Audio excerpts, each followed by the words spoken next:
একটা হাঁটুতে যদি ব্যথা করে তাইলে এটা কয়েকটা কারণ হতে পারে। একটা হচ্ছে যে আপনার ক্ষয়জনিত ক্ষয়ের প্রধান কারণ হচ্ছে অল্প বয়সে ক্ষয়ের প্রধান কারণ হচ্ছে আঘাত লাগা।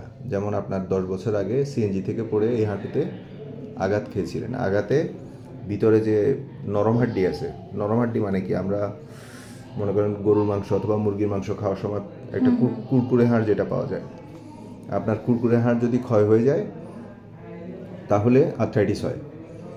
ঠিক আছে, ক্ষয়জনিত। আর একটা হইতে পারে গাউট, আর একটা সিওডো গাউট, আর একটা রিঅ্যাক্টিভ আর্থ্রাইটিস, মানে অনেকগুলো আর্থ্রাইটিসের ইয়ে থাকে, যক্ষা হইতে পারে। তো আমি দেখলাম আপনার রিপোর্টগুলো দেখে এবং এক্সরে দেখে বুঝলাম যে এটা হচ্ছে ক্ষয়জনিত। সুতরাং এটার জন্য এক্সট্রা কোনো ওষুধের দরকার নাই, যেটা গাউটের ক্ষেত্রে বা অন্যান্য রোগের ক্ষেত্রে লাগে। এক্সট্রা কোনো ওষুধের দরকার নেই, শুধু ক্ষয়জনিত। এখন হাঁটু যদি কোনোটা ব্যথা করে, আমরা তো মনে করেন ওই পাটা ঠিক মতো ইউজ করতে পারি না। ওই পাটা ঠিক মতো ইউজ করতে গেলে নামাজ পড়ার সময় এই জায়গা দেখছনি, এটা একটু এইখানে মুস্তা করতে পারি না, এখানে। আচ্ছা, আমি বলতেছি তো, আমরা ঠিক মতো ব্যবহার করতে পারি না, ব্যথা করে। এবং হাঁটুর আঘাতের পর কিছুদিন যখন আমরা ব্যবহার বন্ধ রাখি তখন পায়ের মাংসগুলো শুকায় যায়।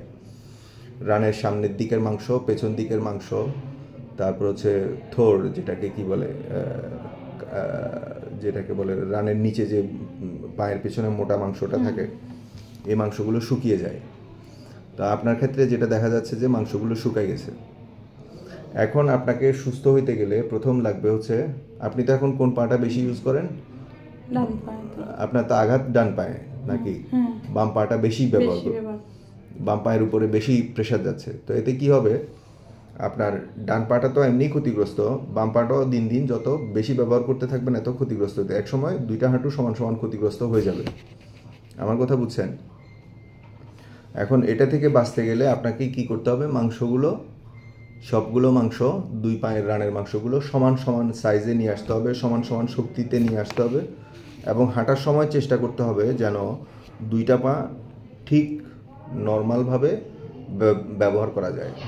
আমার কথা বুঝছেন? ব্যথাকে ভয় পেলে চলবে না। আপনি চেষ্টা করবেন আপনার স্বাভাবিক পাটা যেভাবে ব্যবহার হচ্ছে, যেভাবে চলাচল করতেছে, আপনার মানে অব্যবহৃত পা, যেটা আঘাত পাইছেন, যেটা হাঁটু ক্ষয় হয়ে গেছে, ওই পাটা সমানভাবে ব্যবহার করতে হবে। আমার কথা বুঝছেন? আর কিছু জিনিস মানতে হবে, যে এটা হচ্ছে আপনার অনেক বেশি উঠানামা করা যাবে না সিঁড়ি বেয়ে।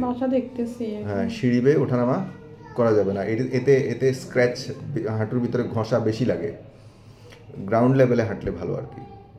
তো এখন আপনার চিকিৎসা একটাই আমরা দিব, এটা হচ্ছে ব্যায়াম করে আপনি আপনার রানের মাংসগুলো, রানের সামনের দিকের মাংস, পেছন দিকের মাংস এবং রানের নিচে পায়ের পেছনে যে মাংসের থ্রোট থাকে, হ্যাঁ, মাংসের যে একটা গুচ্ছ থাকে, এটাকে কাফ মাসেল বলে, এই মাসেলটাকে শক্তিশালী করার জন্য ব্যায়াম শিখাই দিব। একটু ব্যথার ওষুধ দিলে দেওয়া যায়, আমি প্যারাসিটামল দিব আর কিছু ওষুধ দিব। ভিটামিন ডি দিলে মনে হয় ভালো হয়। আমরা তো এখন হ্যাঁ, সানলাইটে যাওয়া পড়ে না, ভিটামিন ডি অবশ্যই লিখে দিব।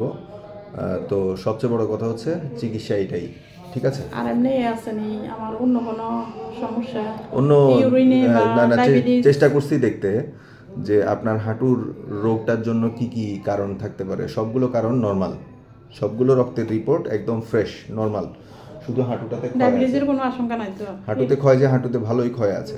এখন আমরা আপনাকে ব্যায়াম শিখাই দিব। আর আপনার এই কারণে যে সব সময় একটু মন খারাপ থাকে, ভয় লাগে, মন খারাপ থাকে, আপনার মন মানসিকতা চনমনে করার জন্য একটা ওষুধ লিখে দিব, ঠিক আছে?